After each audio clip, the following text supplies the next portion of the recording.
On va parler du cas Ragnar le Breton aujourd'hui et je risque de m'énerver profondément. Qu'est-ce qui s'est passé pour Ragnar le Breton? Il est condamné à 1 an de prison ferme le 23 juin 2025 pour des violences ayant entraîné une incapacité totale de travail, ça veut dire des ITT, pour plus de 8 jours. Il faut savoir que la dernière fois que je me suis battu, j'ai mis 3 semaines à un mec. Et le gars, il n'a pas porté plainte. Déjà, le mec, c'est une grosse tentouse de porter plainte. Selon les témoignages, la victime, un père de famille, déjà, on dit directement dans les articles de partout, on peut lire que c'est un putain de père de famille. Mais il y a un tiers de la population mondiale, putain de merde, qui est père de famille.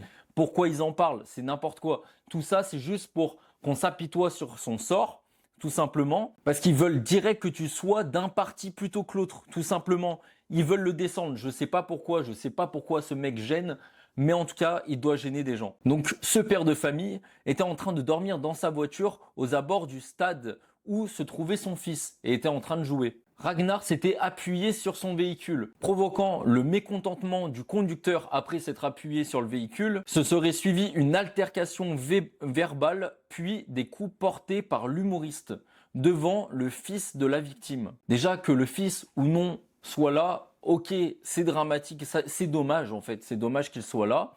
Mais si le gars méritait cette violence, si le gars manque de respect, parce que je suis désolé, tu t'appuies sur une voiture. Ça peut arriver à tout le monde en rigolant et tout, sans réfléchir. Il y a une voiture à côté ou peu importe, tu t'appuies sur la voiture. Normalement, s'il y a une personne à l'intérieur, il va dire ouais, excusez-moi, je suis en train de me reposer dans ma voiture. Je veux dire, Ragnar, c'est pas un psychopathe. On a l'impression que Ragnar, ça y est, c'est un psychopathe. Genre, tout le monde ne va pas agresser quelqu'un juste parce qu'on lui a dit ouais, excuse-moi. Qu'est-ce que tu fais à toucher ma voiture? Tu me réveilles. Mais non, personne n'agresse personne comme ça. Il faut arrêter. Il faut arrêter. Là, vous confondez l'acteur de l'acting.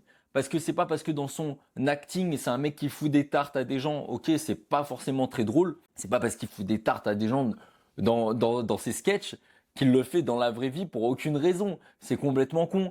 Je suis désolé, mais Ragnar, je pense pas que c'est un psychopathe. J'ai déjà entendu parler et tout. Il a l'air vachement sincère.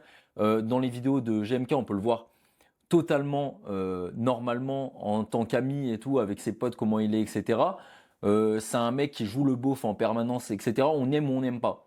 Mais on peut pas dire que c'est un psychopathe qui va frapper un mec juste parce qu'il lui a dit ouais, excuse-moi, là tu m'as dérangé pendant ma sieste. Non, non, non, personne ne fait ça, à part un dangereux malade mental. Mais je ne pense pas que c'est un dangereux malade mental. Sinon on en aurait déjà entendu parler. Le gars il est pas connu depuis 2 jours, hein. Il est connu depuis un moment. Donc le gars dans la voiture se serait énervé tout simplement. Donc le mec a commencé à l'insulter. Et je suis désolé, mais quand je sais pas si ça vous est déjà arrivé, hein, mais si vous avez un minimum de couilles, si vous êtes un homme, il y a quelqu'un, sans faire exprès, je le dérange. Il va commencer à m'insulter. Il va commencer à me dire oh fils de pute, qu'est-ce que tu fais et tout machin. Des choses qui me sont déjà arrivées pour d'autres situations, etc. Moi, je vais essayer de dire ouais, excuse-moi, c'est bon, je rigole et tout machin. Si t'arrives pas à placer un mot et que le gars, il est grave énervé, etc. Je suis désolé, t'as envie qu'une seule chose, c'est de l'enculer, c'est de lui exploser la tête. Donc, comme Ragnar a dit dans sa vidéo de 7 minutes qu'il a posté sur Instagram, je cite, il a dit, à partir du moment où il m'agresse verbalement, il m'agresse physiquement, j'envoie quelques pralines forcément pour me défendre. C'est de l'autodéfense. Et moi, je suis désolé, mais il peut aller encore plus loin, il peut lui dézinguer complètement la tête et il a le droit. Je suis désolé, c'est comme ça, c'est normal. Je suis désolé. Tu signes un contrat à partir du moment où tu es violent envers quelqu'un, que ce soit physiquement ou verbalement, tu acceptes. Il y a un contrat implicite, un contrat qui n'existe pas dans le monde concret, mais qui existe dans nos têtes à tous les mecs en tout cas. C'est le contrat de bagarre en fait. Le contrat où, ok, tu peux clamser par les coups d'un mec. Donc, du fait qu'il y a des gens qui s'indignent, ouais, c'est un malade mental, ouais, il aurait pas dû frapper autant, peut-être mettre une patate ou quoi. Non, non, non. Le gars, il a manqué de respect à Ragnar, ok, il l'a fait chier pendant sa sieste, mais il y a des manières civilisées de répondre. On ne sait pas comment le gars il a répondu, et je pense pas que Ragnar c'est un dangereux psychopathe qui va frapper quelqu'un qui lui dit ouais, excuse-moi, tu me déranges pendant ma sieste, est-ce que tu pourrais éviter de secouer ma voiture? Ça m'étonnerait. Donc non, c'est surtout que le gars, il a fait « Oh, fils de pute !» machin, machin. C'est quasiment sûr à 100%. Les gamins, s'ils sont à côté, c'est normal. Il y avait plein de parents, plein de gamins, les fils des parents, c'est comme ça. On pouvait pas faire autrement au moment des faits. Et parfois, on n'arrive plus à se contrôler, tout simplement. Comme le gars l'a insulté de fils de pute. Je suis désolé, ça dépend comment t'es luné le matin. Pour moi, c'est une vraie raison de démonter la tête à quelqu'un, tu vois. Vous êtes faible et vous avez peur que ça vous arrive la même chose, tout simplement. C'est la raison pour laquelle vous le défendez pas. Moi, j'ai jamais eu peur de ça et je pense que c'est pour ça que je le défends, tout simplement. Tous ceux que je vois qui disent ouais, c'est inadmissible, normalement c'est donnant-donnant dans une altercation, etc. Non, c'est pas donnant-donnant parce que si le gars, tu le mets pas, si tu l'éclates pas, le mec, eh ben il va revenir à la charge et après c'est peut-être lui qui va t'éclater. Du coup, il faut le terminer tout de suite. En fait, c'est ça. Et quand une bagarre éclate, le but c'est que la personne en face soit inapte à te réattaquer. Sinon, tu perds la bagarre en fait, tout simplement. Donc voilà, donc c'est tout à fait normal d'exploser le crâne d'un mec, même devant son fils, si il est violent envers toi. Ça, c'est réglé. Ensuite, on va parler, vous savez quoi, j'ai envie de parler d'un truc. Un truc qui m'énerve en ce moment, c'est l'été, etc. J'en vois beaucoup. C'est les teufeurs. Ouais, vous allez me dire, ouais, qu'est-ce qu'ils ont les teufeurs, etc. Les teufeurs, ça m'énerve. Pourquoi ça m'énerve? Parce que c'est des mecs, ok, quand t'es jeune jusqu'à 21, 22, 23 ans, vas-y, allez, c'est un peu la fête et tout. Mais bon, les mecs qui se droguent pendant 3 jours et ils dansent devant de la musique qui fait bam, bam, bam, bam, bam. C'est des détraqués. Les mecs, ils sont pas nets.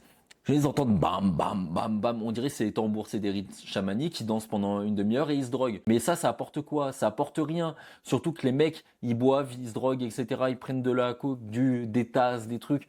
Je suis désolé, ça ne sert strictement à rien. Mais mec, quand t'as 30 ans, moi j'ai 26 ans, je vois des gens de mon âge, même plus vieux, qui y vont toute la semaine, toute la putain de semaine. Les mecs, ils ont même pas travaillé assez pour avoir un chômage. Ils sont là en train de se droguer et de danser. Mais c'est quoi cette honte? Moi, j'ai honte quand j'ai des amis à moi qui les rejoint pour faire des soirées comme ça, des journées comme ça en plein air, bam, bam, bam, à se droguer. J'ai honte sa mère, j'ai putain de honte. C'est quoi ces sourasses? Déjà, en fait, tout ce qui inspire la fragilité, ça me met dans un mal-être profond. Ça, c'est pas question de problème de virilité ou autre.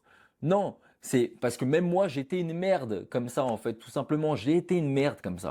Et et j'allais pas en teuf, etc. Mais je me suis drogué, j'ai fumé pendant 7 ans d'affilée des joints, je sais pas combien par jour. Je me suis rendu compte que j'étais une merde et je produisais rien de ma vie. Je produis putain de rien. Elle sert à quoi ma vie? On n'a qu'une seule putain de vie, on va crever. Après, à quoi elle peut servir?